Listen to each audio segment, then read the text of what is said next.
Thinking about what we know about the graphs of exponential functions, we can pretty easily figure out their domain and their range.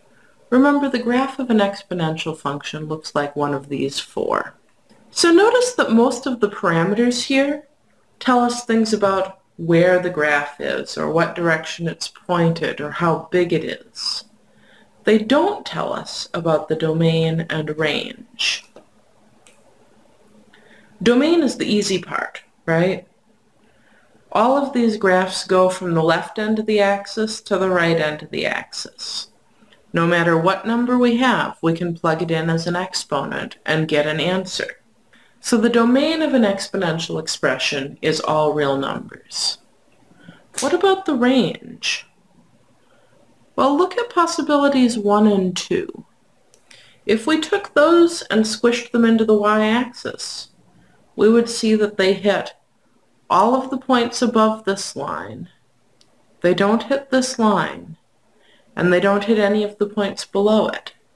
So graphs 1 and 2, those are the ones where this a is a positive number, give the range k up to infinity in interval notation, or the set of y such that y is greater than k in set builder notation. On the other hand, if we took graphs 3 and 4 and squished them into the y-axis, we would see that we hit all of the points underneath k. 3 and 4 are the ones where this coefficient a is less than 0. That's negative infinity up to k in interval notation, the set of y such that y is less than k in set builder notation. So for example, if I gave you the following exponential function, f of x is the negative of a half to the x plus 3 minus 4, we notice the coefficient of our exponential expression is negative, and our asymptote is going to be at y is negative 4. So the domain of an exponential is always all real numbers. And the range, in this case, since this is negative, is everything less than negative 4. Let me give you a couple of these to try. Give the domain and range of each of these exponential functions. Pause the video and try this now.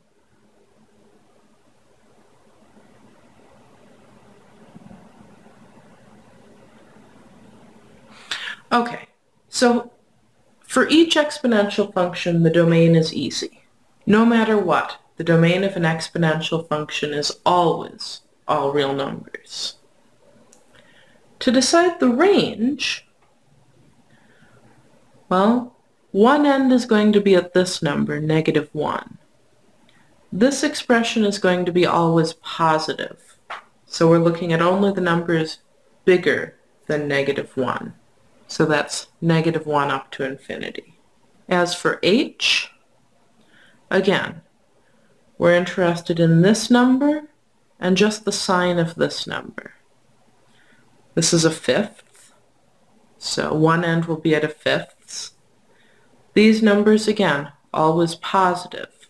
So this is always going to be a fifth plus something positive. The range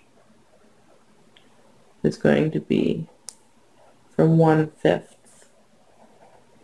up to infinity. In this last function, again, we're interested in this number and the sign of this number. My exponential expression itself is going to be always positive, so when I negate it, I'll get something that's always negative. So this is always going to be something negative plus 325. It's always going to be less than 325. So the range of k is negative infinity up to 325.